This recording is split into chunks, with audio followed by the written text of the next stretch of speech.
Everyone, I am Neeraj Sharma from Metazone Infotech और आज हम एक स्टेप और आगे बढ़ने वाले हैं और आज हम स्टडी करेंगे क्या? मेथड्स। आपसे जानना चाहूंगा कि मेथड होते क्या हैं? What is method? बताइए। चलिए मैं बता देता हूं आपको। Method is nothing but A block of code.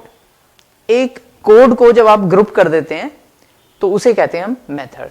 आपने ऑलरेडी बहुत सारे मेथड देखे होंगे, बहुत सारे तो शायद डिफरेंट प्रोग्रामिंग में देखे होंगे, बट जावा के अंदर अभी तक जो मेथड आपने देखा है वो है मेन। मेन जो आप लिखते हैं, पब्लिक स्टैटिक वॉइड मेन, वो भी एक मेथड है। तो मेथड के बारे में दो चीजें इंपॉर्टेंट है अगर हम मेथड की बात करें। एक तो मेथड को डिफाइन करना, दूसरा मेथड को कॉल करना।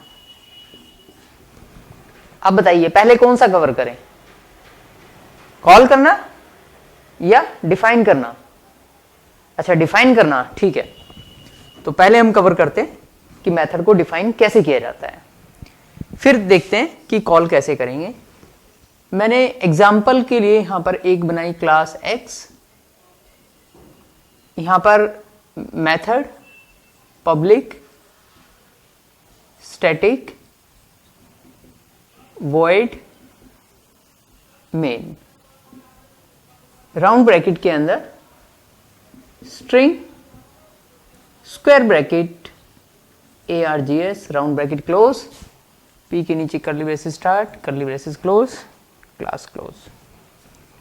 ये एक मेथड है। जब मेथड आप डिफाइन करेंगे तो ध्यान रहे, हमेशा मेथड क्लास के अंदर होगा बट किसी दूसरे मेथड से बाहर होगा। अब अगर मुझे एक मेथड बनाना है तो ऐसा नहीं है कि मैं मेथड के अंदर मेथड डिफाइन करूंगा। अगर आप ऐसा करते हैं तो ये कंपाइलेशन एरर है। मेथड के अंदर कभी भी मेथड डिफाइन नहीं होगा। कहां पे डिफाइन होगा? मेथड से बाहर बट क्लास के अंदर। मेथड से बाहर होना चाहिए और क्लास के अंदर होना चाहिए। फिर इस बात से फर्क नहीं पड़ेगा कि आप मेथड मेन से पहले बनाते हैं या मेन के बाद बनाते हैं, इस बात का कोई फर्क नहीं पड़ेगा। आप मेन से पहले या मेन के बाद जहां चाहे वहां बना सकते हैं। अभी के लिए मैं यहां पे बना रहा हूं मेन के बाद, इस ब्रैकेट के फिनिश होने के बाद। और देखो क्लास के अंदर है, मैंने एक मेथड बनाया पब्लिक स्टैटिक वॉइड, और मेथड का नाम कुछ भी रख सकते हैं आप। मैंने मेथड का नाम रख दिया show, round bracket start, round bracket close, P के नीचे से curly braces start, curly braces close.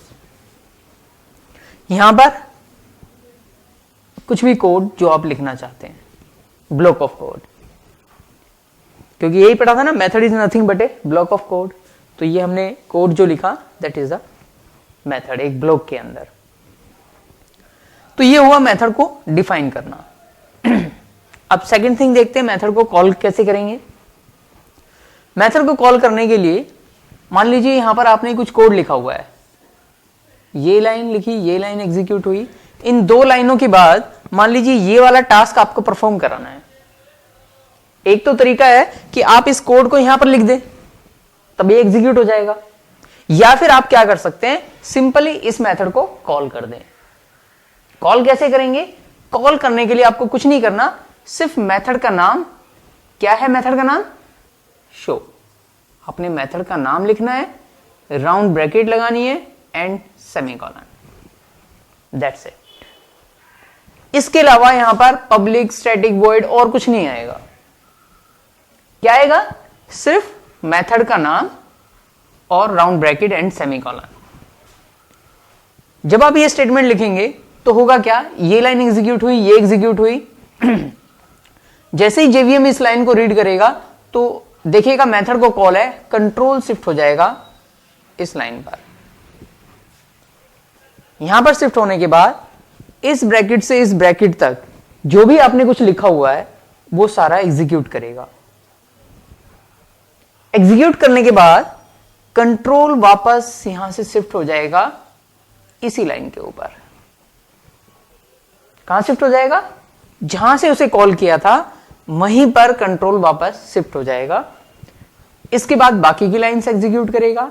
ये मान लीजिए सेम टास्क आपको फिर से परफॉर्म कराना है दूसरी बार। अब क्या करें? अच्छा, फिर से कॉल कर ले, शाबाश। तो कॉल कैसे करें? मेथड का नाम राउंड ब्रैकेट एंड सेमीकोलन। जैसे ही जेवीएम इस लाइन पे जाएगा, कंट्रोल कहां शिफ्ट होगा? यहां पर शिफ्ट होगा। यहां से यहां तक जो कुछ लिखा है सब कुछ एग्जीक्यूट करेगा। एग्जीक्यूट करने के बाद कंट्रोल कहां पर? वापस वहीं पर जहां से उसे कॉल किया गया है। इसके बाद बाकी की लाइन एग्जीक्यूट करेगा and main method finish, program finish. Is it clear? यानी इसका मतलब यह हुआ कि मेथड को डिफाइन तो एक बार करना होता है, बट कॉल कितनी बार भी कर सकते हैं, राइट? तो मुझे इसके बेनिफिट बताइए आप। ये मैंने जो मेथड बनाया, डिफाइन किया और कॉल किया, तो मेथड को यूज करने के फायदे क्या है बताइए आप मुझे।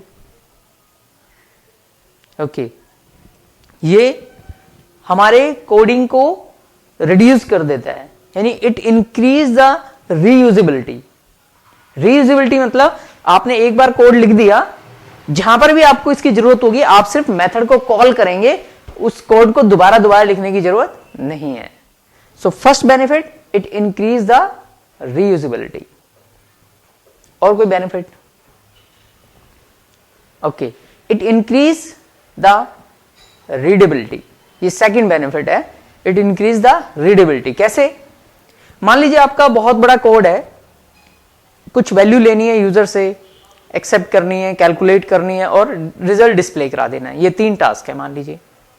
तो आप तीनों टास्क का कोड अगर लिखेंगे तो बहुत बड़ा कोड हो जाएगा शायद।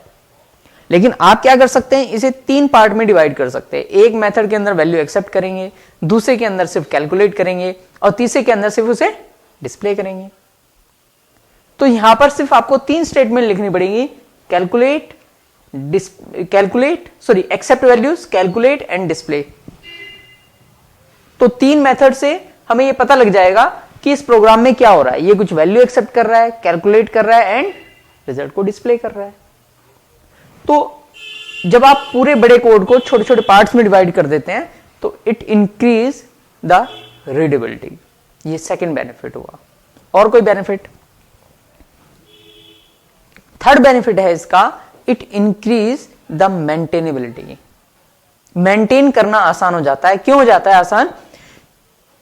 अब मान लीजिए आपका बहुत बड़ा कोड है, उसमें कोई प्रॉब्लम आ गई, तो आपको ढूंढने में काफी टाइम लग जाएगा कि प्रॉब्लम है कौन से पार्ट में। लेकिन अगर आपने उसे मेथड्स में डिवाइड कर रखा है, तो मान लीजिए कैलकुलेशन में प्रॉब्लम आ रही है, तो आपको पूरा कोड देखने की जरूरत नहीं है। आप सिर्फ कैलकुलेट मेथड में जाएंगे और उसका कोड रिव्यू करेंगे और उसे फिक्स करेंगे। यानी आपको बहुत बड़ा कोड देखने की बजाय कोड का एक छोटा पार्ट देखना पड़ेगा, और जो कि आपके लिए कंपैरेटिवली ज्यादा इजी रहेगा। So it increase the maintainability. ये कुछ बेनिफिट्स मैंने बताए, इसके अलावा भी बहुत सारे बेनिफिट्स हैं, बट अभी के लिए सिर्फ ये 3।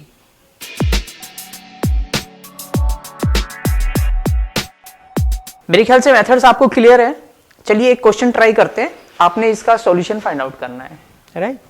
क्वेश्चन ये है कि मुझे स्क्रीन पर ये चाहिए 1 2 3 4 5 6 7 8 9।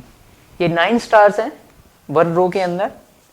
1 2 3 4 5 6 7 8 9। 1 2 3 4 5 6 7 8 9। यहां पर आपका नाम, जो भी आपका नाम है, योर नेम। 2 3 4 5 6 7 8 9। 1 2 3 4 5 6 7 8 9। ये 9 स्टार हैं और 3 रोज है। नीचे भी 9 स्टार्स हैं, बट रोज कितनी है? 2 है। इसमें बीच में आपका नाम है, सितारों के बीच में चमकता हुआ आपका नाम। ये जो स्टार्स प्रिंट करने का काम है ये मेथड के थ्रू होगा। किसके थ्रू होना है? ये एक मेथड के थ्रू होना है। और ये जो नाम प्रिंट करने का काम है ये काम मेन मेथड में होगा। किसमें होगा? मेन मेथड में होगा। मेन मेथड के अलावा सिर्फ एक ही मेथड बनेगा। मेन के अलावा एक ही मेथड बनेगा। कॉलिंग इस मेथड की कितनी भी बार आप कर सकते हैं। आउटपुट मुझे ये चाहिए, राइट। फिर से रिपीट कर देता हूं, ये काम मेथड के थ्रू होगा। मेन के अलावा एक ही मेथड बनेगा। नाम प्रिंट मेन मेथड में होगा। कॉलिंग कितनी भी बार कर सकते हैं, आउटपुट ये चाहिए। This is the question for you.